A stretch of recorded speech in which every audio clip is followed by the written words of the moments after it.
President Trump is in Turkey right now. He said this morning he will consider selling F-35 fighter jets to Turkey, which is a reversal of a ban he put in place. You said yesterday that would, quote, upset the power balance in the Middle East. Have you made that clear to President Trump? Yes, I have. Actually, spoke to him several times about it. And I think that everybody understands that notwithstanding the personal friendship that President Trump has with Erdogan, it doesn't make Turkey a friendly or a friendly state to the United States. To the contrary, it's a regime that's infected with the Muslim Brotherhood, which hates the United States. He harbors Hamas, the Hamas terrorists. He supports them. He finances them. He's thrown his opponents in jail, all of them. He throws more journalists in jail than anyone can understand. So he's not exactly a model ally of the United States. But even worse than that, he threatens Greece, a NATO ally. He occupies half of Cyprus, another NATO country. And the most important thing, and I put it right on the table, he threatens to destroy my country, the one and only Jewish state. His number two says that we have no place among the nations, and you know what that means. And his number three, the interior minister, says that he's looking forward to be the governor of Jerusalem. Hello? We're a sovereign country. Yeah, but Prime Minister, the president said this morning and we tend to stay independent. President said this morning that they are great friends, and not just the two of them, the countries of the United States and Turkey, and that Turkey is perhaps a better ally than other so-called allies. So he is considering giving the country these planes, F-35s. Well, as I said, it would destroy the power balance in the Middle East because Turkey, I think, has aggressive aspirations. I mean, they openly say that. They want to restore the Ottoman Empire. The Ottoman Empire not only included Turkey, it included many other countries, included Syria, it included pieces of Jordan, included all of present-day Israel, included some Gulf countries. So this is not a force for peace and stability. And if you give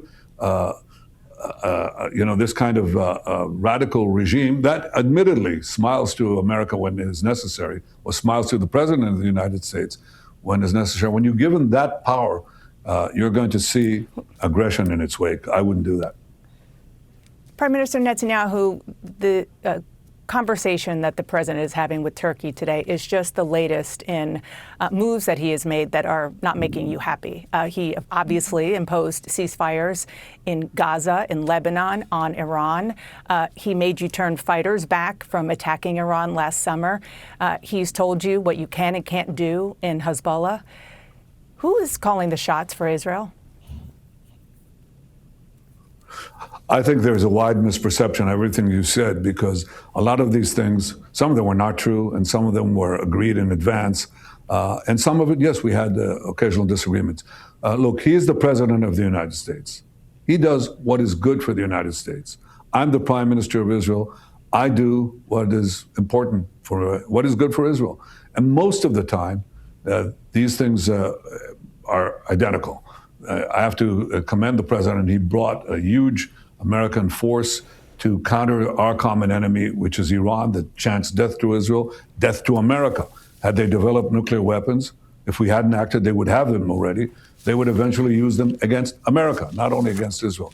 So on the big things, we see eye to eye, and occasionally we don't, but we're true allies. They call us, the National Security Council issued a memorandum a few months ago. They called Israel the model ally. And I can tell you that even allies can have their differences, but I think America has no greater ally in the world than Israel, and Israel has no greater ally than the United States. Yeah. And I say that with complete recognition of the fact that we sometimes see things a bit differently. It's natural. You're a big country, you're far away. We're a small country, beleaguered and close to these regimes that want to destroy us. I want to talk specifically about Iran for a moment, sir. President Trump said the memorandum of understanding with Iran is probably an unconditional surrender. But the specific question is, under this MOU, the United States terminates all types of sanctions against Iran. Is this a failure for your country, for Israel? Look, I think it's too early to say what will happen. The president believes that he can stop Iran's nuclear program, which is a nuclear program to create atomic bombs. He believes that he can do this through negotiations. Do you? And various pressures. Look, I have my doubts, but I think he should be given the chance, and he's, trying to achieve that. It remains to be seen. But I have said, and by the way, I think President Trump has said too, that deal or no deal, I certainly will not let Iran have nuclear weapons, and that is also the president's position. In 2015, I was there. I remember that you came to the U.S. and spoke to Congress over the objection of President Obama because of your opposition to that Iran deal, the JCPOA. You specifically mentioned the deal's sanction relief in that speech. What's different about now?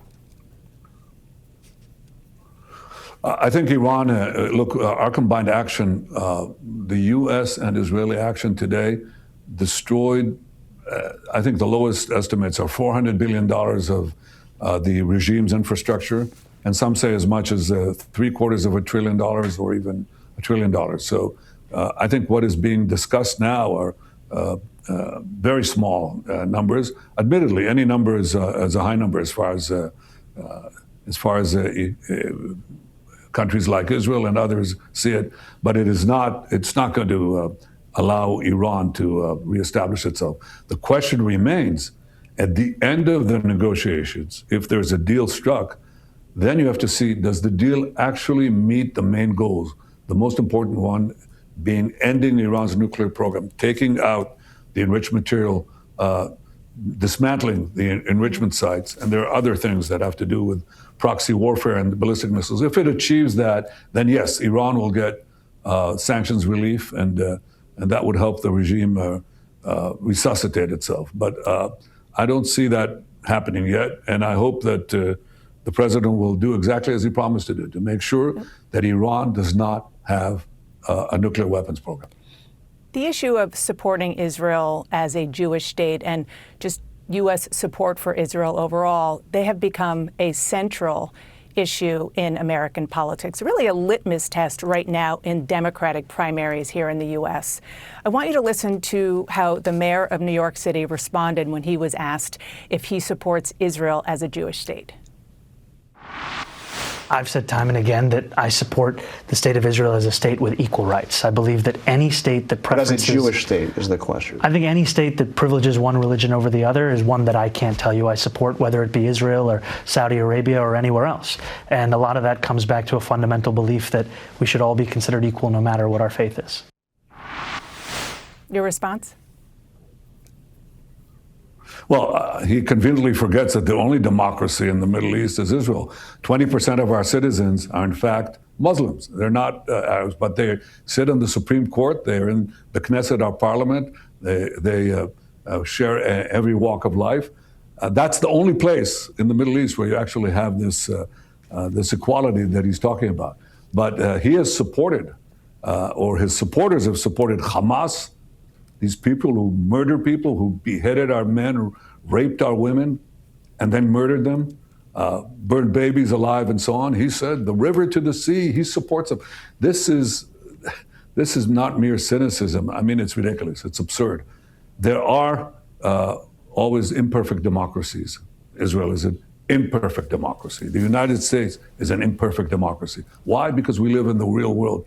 But it's 100 times better than these dictatorships and these horrible tyrannies that Mamdani and his supporters support. So yeah, I stand completely with the Jewish state, the democratic Jewish state that fights for its life, but we also protect so many others by fighting these barbarians who have no qualms whatsoever to murdering their own people and trying to terrorize everyone else. Some American Jews in Congress who support Israel and support what you just said say that a lot of the actions by you and your government are making Jews in the United States unsafe. Congresswoman Haley Stevens, she's running for Senate in Michigan, said Benjamin Netanyahu has made us less safe. He has frankly put Jews in an uncomfortable position across the country. Have you? Well, it's made her uncomfortable because she can't stand up for the truth. She's trying to probably excuse anti-Semitism. She's not. I just want to explain. She's Jews. somebody who supports Israel. She supports funding Israel, which is diminishing big time among Democrats and even some Republicans in the United States Congress. Well, let me tell you, we track the support, and I'm obviously concerned when people raise that. And I've looked at the Gallup polls, okay, and they're very interesting, and other polls. And you see the decline in support for Israel, okay? And it's several years before the Gaza war took place, okay? And you ask, why did that happen? Well, the one correlation you see, which is almost a perfect correlation, is the penetration of TikTok and other social media in the United States. And as the penetration increases, the support for Israel decreases. And let me tell you something else. The support for America decreases. The number of people who say they're not proud to be Americans, it's just correlation. So Right. I think that what has happened here is that there are several countries and organizations that have penetrated the social media, have abused them by putting in bot farms and other things to, especially directed at young Americans, to not only to hate Israel, but also to hate America. And you know what? Those who say they hate Israel usually end up hating America. Mr. They Prime burn our Minister, I think flags, all they things burn can be your flag true. as well. All things can be true. What you're saying about bots and about the internet, no question. But are you saying that Israel and you personally bear no responsibility? Let's just talk about Gaza for 1 minute. Currently, Hamas is continuing to refuse to disarm. The IDF is also carrying out nearly daily airstrikes in Gaza. You've taken over more territory there. And the Palestinian people are continuing to suffer, still displaced, dealing with intense heat, limited care, limited resources.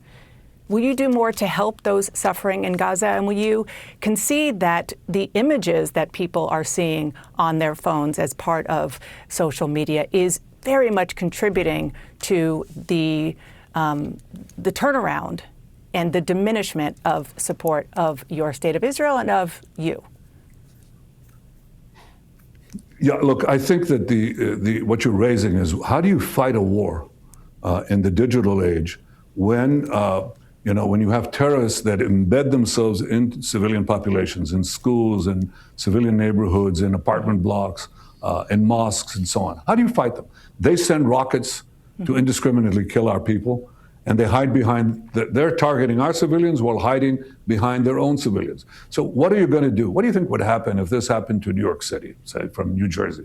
You think if they rocketed you with, with this firepower and murdered about 10,000 of your people, murdered, raped, maimed, disemboweled, 10,000 Americans, what do you think the response of the United States would be? Let me ask you about right now. It would be a lot stronger than ours.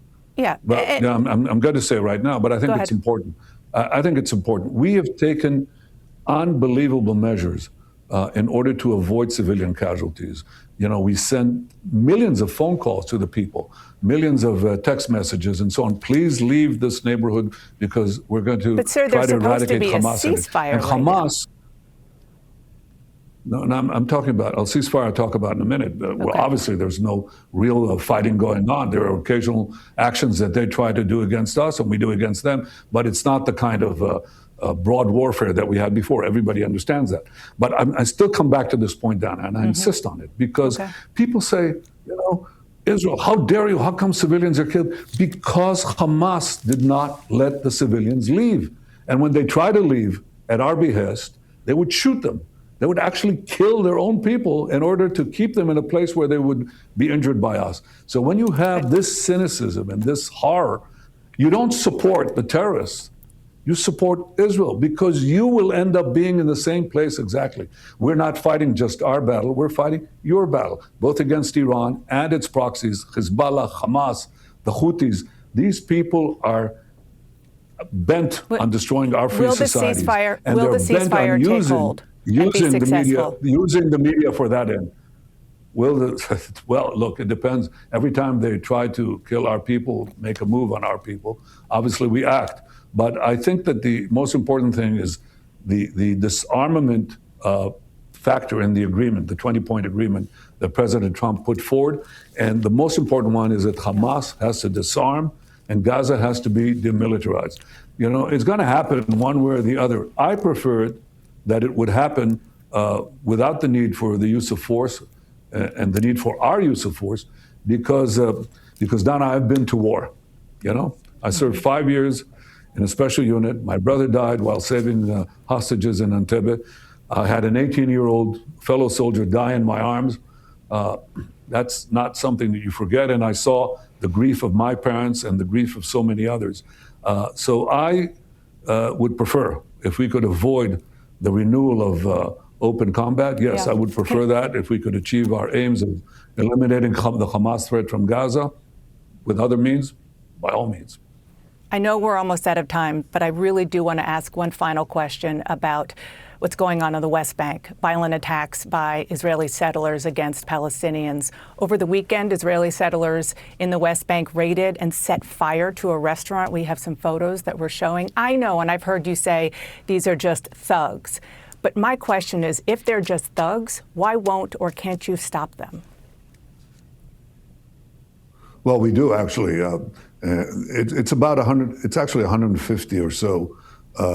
What you would call juvenile delinquents. They're not, by the way, from the settler community. They're overwhelmingly upstanding citizens. They serve in the army. They're law-abiding, and unfortunately, they're attacked by Palestinian terrorists on the roads. They massacre families. So there is. It's not that community. It is actually 150 or so kids, teenagers usually, who are brought into. But you're the Israeli government. You should be able to I stop think- them, particularly given Yeah. how much of an impact this is having globally on seeing this happen in these images. You're absolutely right that this is blown up beyond belief and causes a lot of damage. I think it's wrong on its own account. I don't want and don't accept vigilantism, and I don't care if it comes from Arabs or Jews. Our citizens cannot practice violence against anyone. If we have to apply force, it's the law and order, it's the police and the military that has to do that, and therefore we take actions among them. But it's precisely because it's such a tightly knit group that acts according to. They try to skirt the law. And when we bring them to the courts, our courts are very lenient. I don't know why, maybe because they're young. And I've said that we have to challenge that. And I will not, I don't accept it.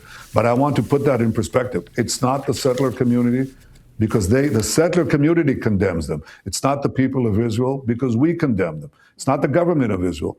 It's I would say, a violation of basic norms of our country. We don't accept it. I don't accept it. Okay, and I do have to let you go, but you are committed, for example, to going after and bringing justice to and for the family of Palestinian American Saif Mousalet, who was beaten to death last year? I'm not sure that I'll look into it, certainly, because you raise it, but I've tried to make sure that, look, every time you have this, you do it. We have real investigations. You know, Israel is a transparent country. You can't hide things. You can't hide crimes in the military. You cannot hide crimes in the police. It doesn't work that way. So whatever is the charge, we'll look at it. Thank you. And we'll take care of it, because that's the kind of country we are. Despite the vilifications, unjust vilifications that are thrown at us left and right. We're a real democracy. Israeli Prime Minister Benjamin Here in the Middle Netanyahu, East. thank you for your time. I very much appreciate it. Thank you, Don. Thank you very much.